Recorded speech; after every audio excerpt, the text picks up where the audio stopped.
Have you ever struggled with the form of the eye socket, especially around here?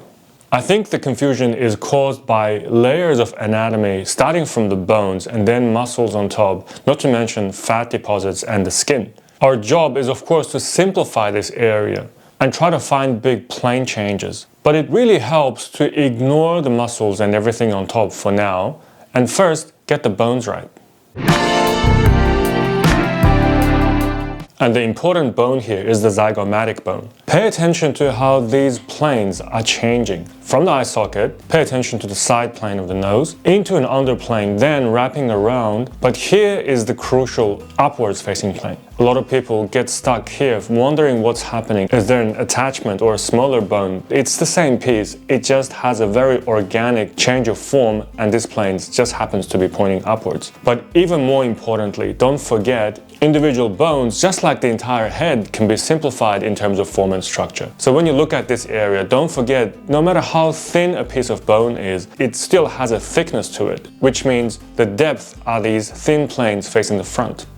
If you think of the thickness here of this bone, it continues being thin, but it goes down, and here it turns to the side, while this plane is on top. And depending on the angle of the head you're looking at, all these areas will have a thickness that you can observe. As to which plane, thin or thick, and how much of it you can see depends on the angle and perspective that you're drawing the head in. So let's say you've got the skull and the bone around here figured out. What next?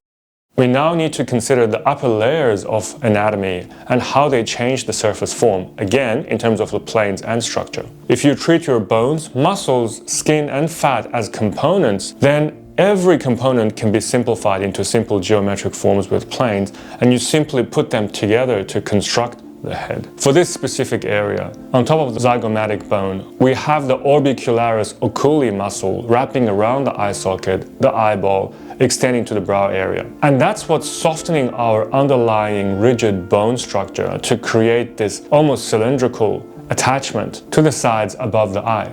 Now, of course, different people will have different representation of the anatomy in any area.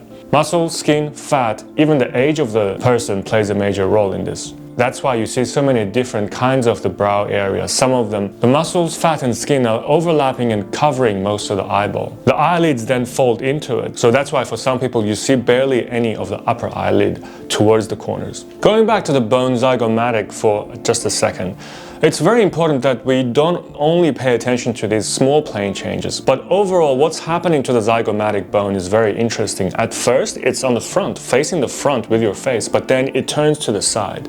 So this is another very important characteristics. When you're studying a muscle or a bone, after you've established your perspective, your angle that you're drawing in, pay attention to which plane they're looking at. Are they occupying the front plane? Or is there a turning point where it turns to the side, as is with the case of the zygomatic bone? This helps you to resist the temptation of copying flat shapes, but adding depth into your drawings.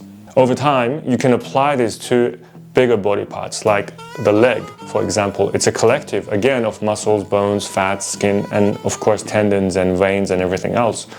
But with the same thinking, big to small, we can simplify the whole human body. When you draw figures, it will no longer be just a 2D cutout, but it will have depth, you will have the 3D space in mind, giving your artwork believability and realism. If you found this video helpful, I'd like to hear your thoughts in the comment section about anatomy, form and structure. Let me know which bones or muscles you struggle with, or which is your favorite part to draw. You'll find all my links in the description. See you in the next one.